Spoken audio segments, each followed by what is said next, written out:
കാനഡയിൽ നമ്മൾ വീട് മേടിക്കാൻ വേണ്ടി പലതരത്തിലുള്ള വീടുകൾ കാണുമ്പോഴത്തേക്കും നമ്മൾ വീട്ടിൽ ശ്രദ്ധിക്കേണ്ട പ്രധാന ഒരു ഭാഗമാണ് വീടിന്റെ ബേസ്മെന്റ് ഏരിയ. ബേസ്മെന്റ് ഏരിയയിൽ പ്രധാനമായിട്ട് നമ്മൾ ശ്രദ്ധിക്കേണ്ടതെന്ന് പറഞ്ഞാൽ എന്തെങ്കിലും വാട്ടർ ലീക്ക് നേരത്തെയോ ഇപ്പോഴോ എന്തെങ്കിലും ഉണ്ടോ എന്ന് നമ്മൾ നോക്കണം. വാട്ടർ സ്റ്റെയിൻസിന്റെ എന്തെങ്കിലും സാധ്യതകൾ വീടിന്റെ വാളിലോ എന്തെങ്കിലും ഉണ്ടോ എന്ന് നമ്മൾ കൃത്യമായിട്ട് നോക്കണം. നമ്മൾ അതുപോലെ വീടിന്റെ സമ്പമ്പിനെ പറ്റി ചോദിക്കുകയും എന്തെങ്കിലുമൊക്കെ ഡ്രെയിനേജ് പ്രോബ്ലം ഉണ്ടോ എന്ന് ചോദിക്കുകയൊക്കെ ചെയ്ത് കൃത്യമായിട്ട് ഈ ഒരു ബേസ്മെന്റിന്റെ ഭാഗം എല്ലാം ക്ലിയർ ആണെന്ന് നമ്മൾ ഉറപ്പുവരുത്തണം.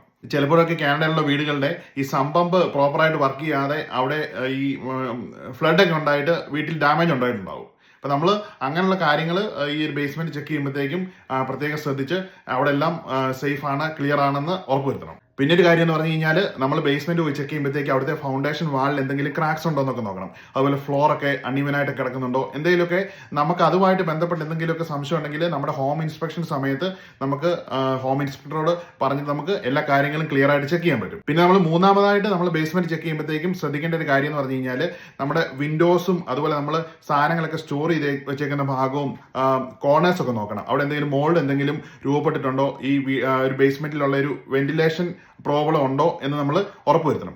അതുപോലെ തന്നെ വളരെ ഇമ്പോർട്ടന്റ് ആയിട്ടുള്ള ഒരു കാര്യമാണ് ഈ ഒരു ബേസ്മെന്റിന്റെ ഹൈറ്റ്. അത് ബിൽഡിംഗ് കോഡ് പ്രകാരമുള്ള ഹൈറ്റ് ഉണ്ടോ നോക്കണം. അല്ലെങ്കിൽ ഇതിപ്പം ഒരു ഫിനിഷ്ഡ് അല്ലാത്ത ഒരു ബേസ്മെന്റാ, അല്ലെങ്കിൽ നമുക്ക് അത് ഫ്യൂച്ചറിൽ ഇത് കൺവേർട്ട് ചെയ്ത് ഒരു ലീഗൽ ബേസ്മെന്റ് ആക്കി നമുക്ക് റെന്റ് ഔട്ട് ഒക്കെ ചെയ്യണമെന്നുണ്ടെങ്കിൽ ബിൽഡിംഗ് കോഡ് പ്രകാരമുള്ള ഒരു ഹൈറ്റും കാര്യങ്ങളൊക്കെ ഉണ്ടെങ്കിൽ അതൊക്കെ നമുക്ക് ഈസി ആയിട്ട് ചെയ്യാൻ പറ്റത്തുള്ളൂ. അപ്പൊ അങ്ങനെയുള്ള കാര്യങ്ങളും നമ്മൾ മേക്ക് ഷുവർ ചെയ്യണം. അപ്പോൾ ഇത്തരത്തിലുള്ള കനേഡിയൻ റിയൽ എസ്റ്റേറ്റ് റിലേറ്റഡ് ആയിട്ടുള്ള വീഡിയോസിന് അക്കൗണ്ട് ഫോളോ ചെയ്തോളൂ. കൂടുതൽ ഇൻഫർമേഷന് താഴെ കാണുന്ന നമ്പറിൽ കോൺടാക്ട് ചെയ്തോളൂ. Have A great day.